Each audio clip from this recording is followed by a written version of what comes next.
this. If you wanna play tough and wanna hate this, I'll always show up.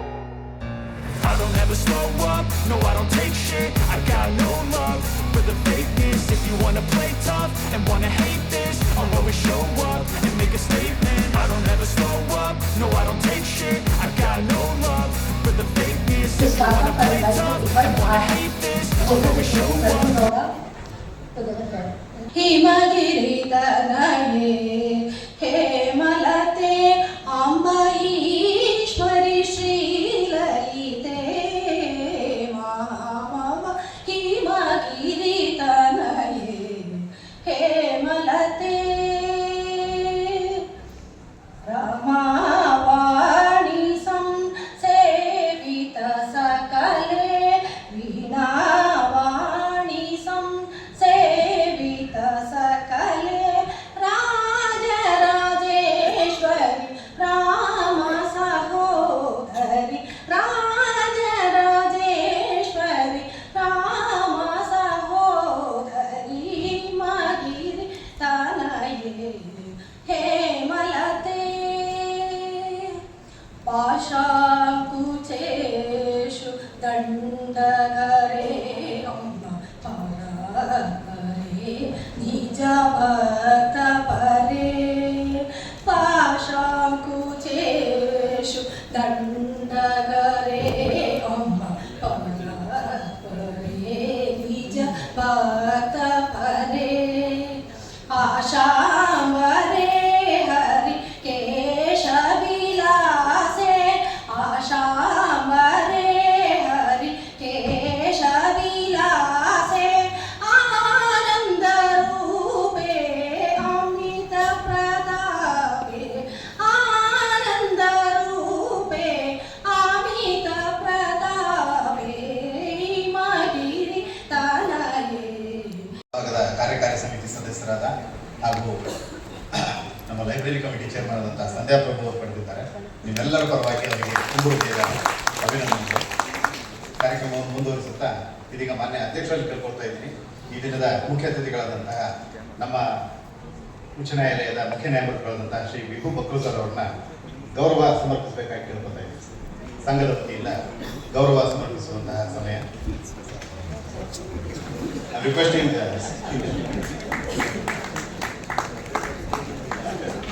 Thank you very much sir. ಅದೇ ರೀತಿ ಪ್ರಧಾನ ಕಾರ್ಯದರ್ಶಿಗಳಾದ ಶ್ರೀ ಪ್ರವೀಣ್ ಗೌಡ ಅವರನ್ನು Shri K Aravind Kamath sir ಅವರನ್ನು ಗೌರವಿಸಬೇಕಾಗಿತ್ತು.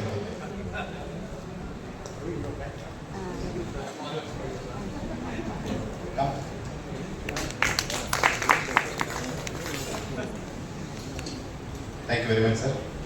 ಇದೀಗ ಕಾರ್ಯಕ್ರಮವನ್ನು ಮುಂದುವರಿಸುತ್ತಾ ಕಾರ್ಯಕ್ರಮದ ಕುರಿತು ಶ್ರೀ ಕೆ ಅರವಿಂದ್ ಕಾಮತ್ ಅವರು additional solicitor general of India ಒಂದೆರಡು ಮಾತನಾಡಬೇಕಾಗಿ ಕೇಳ್ಕೊಳ್ತಾ ಇದ್ದೀನಿ.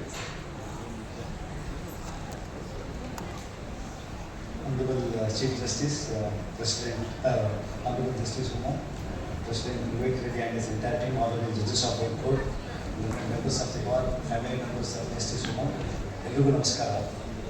In this part of the world, if someone is blessed with knowledge and wisdom, we call them as Saraswati Putra. That's what Goddess Saraswati is Goddess of knowledge and wisdom. So if she has blessed someone, we call her Saraswati Putra. Justice Uma is a Saraswati Putri, literally and figuratively. Literally because her mother's name is Saraswati, so she is Saraswati Putri.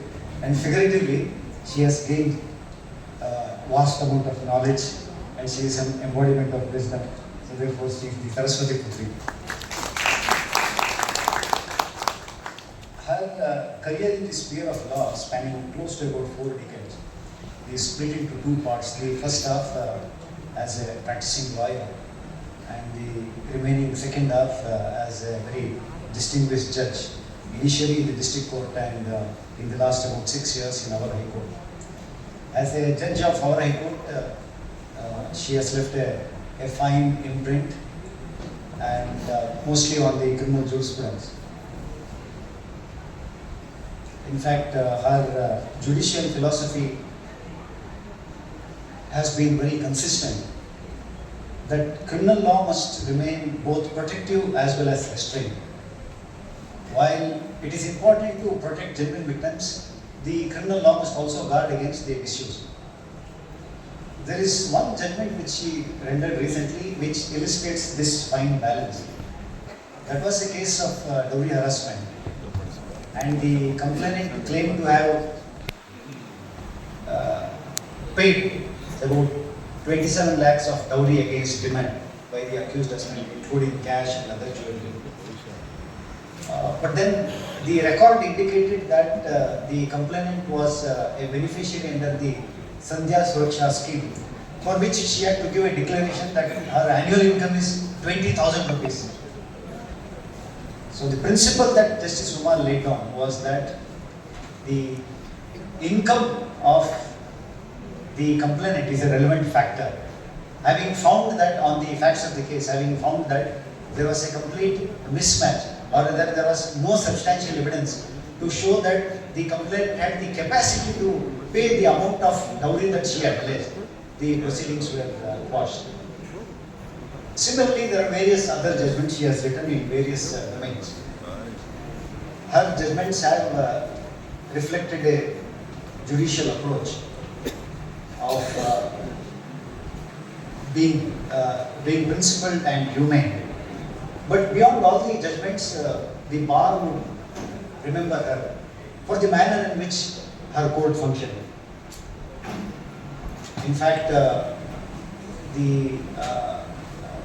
all of us who have practiced in her courts would remember how the proceedings have been conducted with calm demeanor.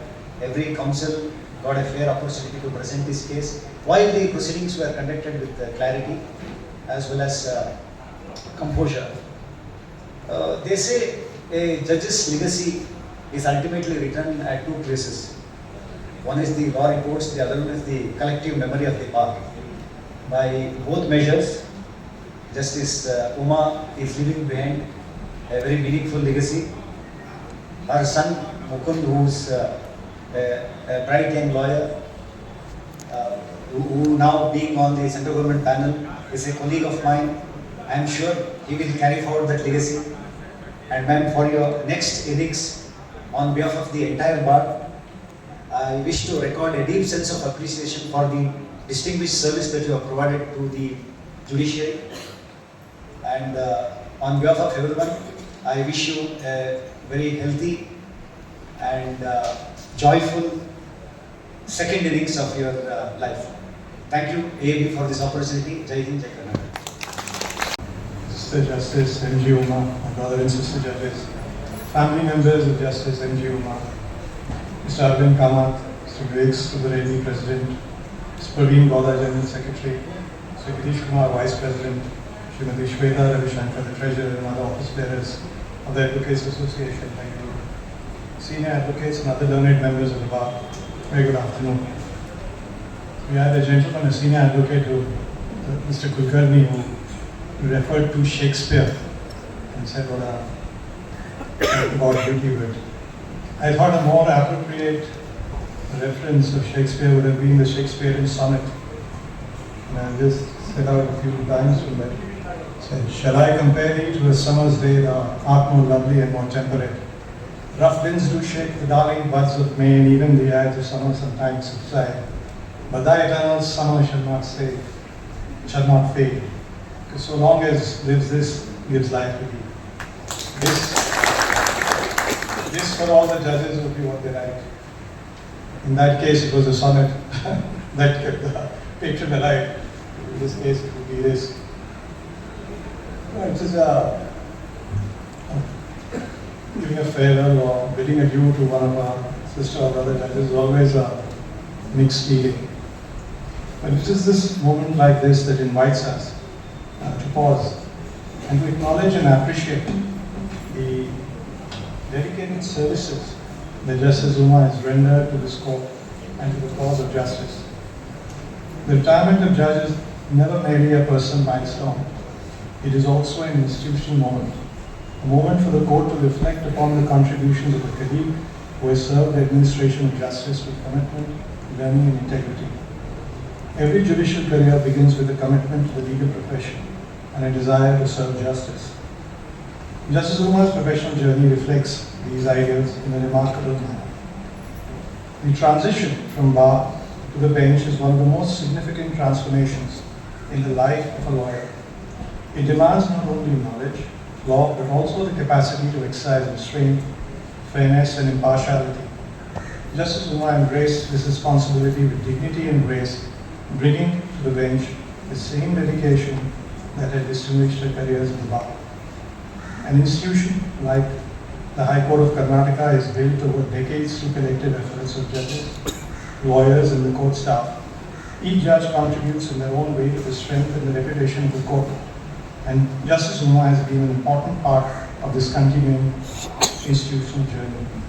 Of course, retirement from judicial office does not signify the end. It's just a gear shift. I'm always reminded of Allama Iqbal's last line, "Sitaron ke aage jahan aur bhi hai." So it's really not the end for any of the landscape. Now coming back to always the suggestion made with the bike and of course one of it postings. I heard about postings and saying that some judges or some courts are restricted. Let me tell you, no judge is restraining postings. No postings are being withheld because of any dicta that you must restrict. If the posting is not being done in 4 days, there is somebody remiss in the registry. There are written directions already issued that every case that is filed will be posted latest by 4 days. And I believe it is now 3 days. Target would be to get it to 2 days, and that will happen. But anybody who says that I have a memo on posting and it's not correct, they can come to my court and mention it, we'll note it down, and it happens every day. But there is no restriction that anybody is kept. The second point, of course, is the canteen. We have no wish to be like Britishers to loot your canteen away.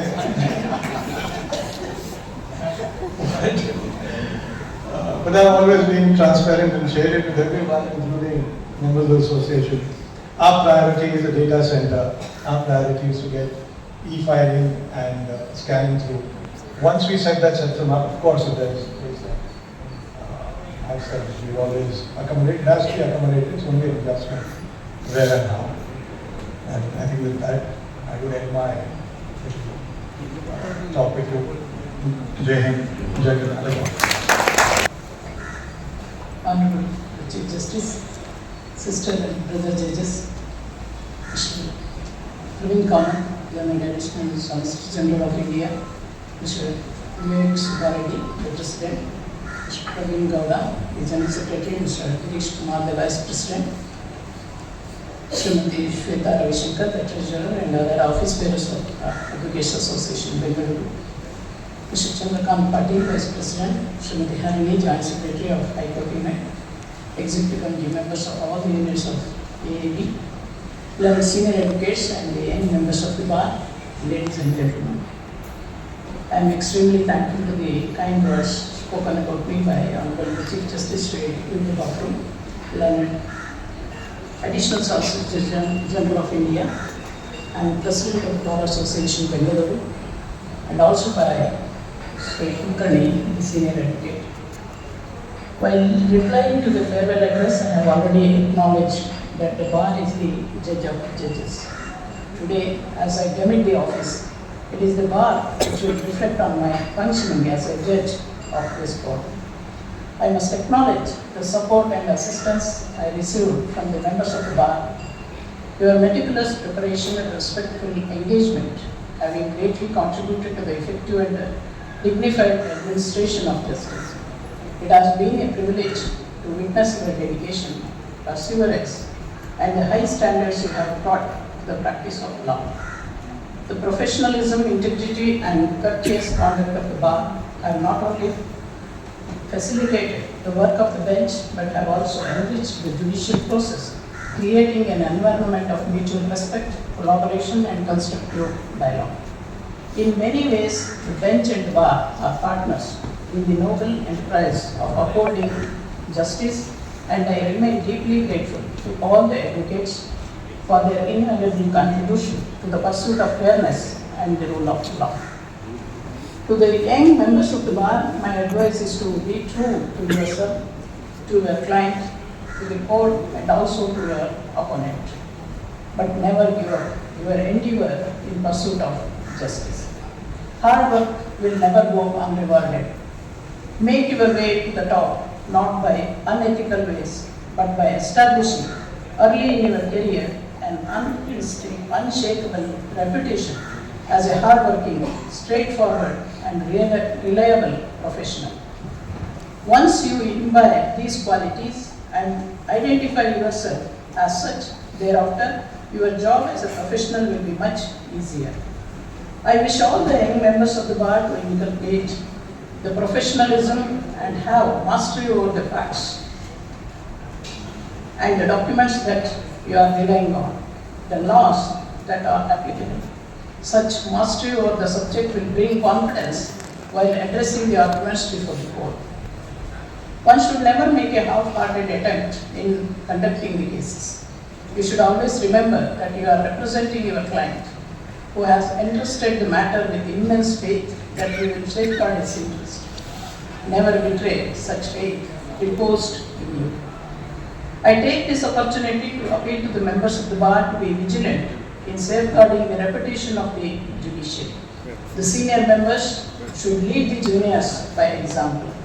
It is stated that the advocate's greatest treasure is not his or her library, but it is his or her reputation and integrity. You may lose a case or even a client, but never ever go against the professional ethics. I am bidding goodbye to all with fond memories of serving this institution with conviction. As the President, Mr. Reddy, has complained about my orders while I was sitting in bail roster, I think many of you will agree with me. I was not in the habit of dismissing the petition simply because it is either under 307 or under POCSO or NDPS or economic offense. I used to look at the things as a judge of the court as well as from the point of view of a victim who suffered loss, who is very much vulnerable at the situation. When the investigation is at the preliminary stage, at the initial stage, there definitely I was pursuing that the victims are at danger. Only at that juncture I was rejecting the bail, and further, if I was of the view that releasing of the accused would come in the way of further investigation, it will tamper the investigation, definitely I was rejecting the bail petition. Otherwise, definitely I was liberal in granting the relief. So with this, I thank you all for the support extended. I am also thankful to the Bar Association for the affection showered on me. Thank you, one and all.